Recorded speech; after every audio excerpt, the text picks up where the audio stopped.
اگر آپ نے ابھی تک ہمارا چینل سبسکرائب نہیں کیا تو ابھی سبسکرائب کریں اور بیل آئیکن کو کلک کر کے ہماری لیٹسٹ ویڈیوز کے بارے میں اپڈیٹ جانیں۔ سبسکرائب کیجئے اور ہم آپ کو لیے چلیں گے آپ کی فیوریٹ ویڈیو کی طرف۔ حضرت جنید بغدادی نے اپنے مرید کو ایک صندوق دیا، ماں بیٹا جاؤ اس کو دریائے دجلہ کی موجوں کے سپرد کراؤ، لیکن سنو کھول کر دیکھنے صندوق کے اندر کیا ہے۔ کامل مرید وہ ہوتا ہے جو اپنے شیخ کے راز کی حفاظت کرے۔ مرید نے صندوق سر پہ اٹھایا اور دریائے دجلہ کے کنارے پہنچ کر جب صندوق پھینکا تو کیا منظر دیکھا کہ پانی نے راہیں چھوڑ دی، اور حیران ہوا، واپس شیخ کی خدمت میں حاضر ہو کے عرض کی، حضرت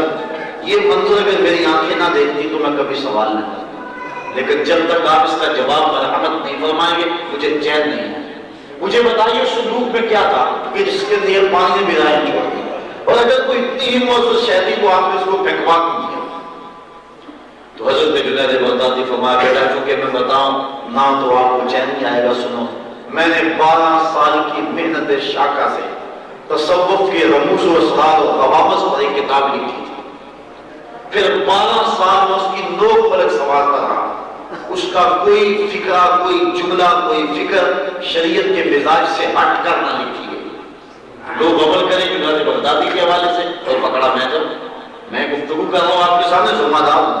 منبر پہ بیٹھا،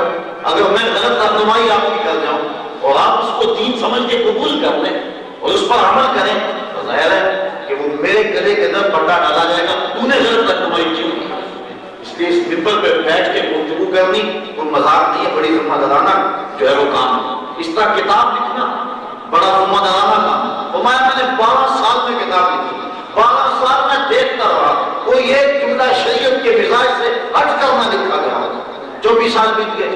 پھر 12 سال میں سوچتا رہا کہ اس کتاب کو لوگوں تک پہنچاؤں کہ نہ پہنچاؤں۔ آج 36 سال بیت گئے، میں نے سوچا ہے کہ قرآن مجید کے ہوتے ہوئے لوگوں کو جنید بغدادی کی کسی کتاب کی ضرورت نہیں ہے، اس لیے میں نے اس کتاب کو جو ہے وہ پھینکوا دیا ہے۔ اس صندوق کے اندر وہ کتاب تھی جو میری 36 سال کی کمائی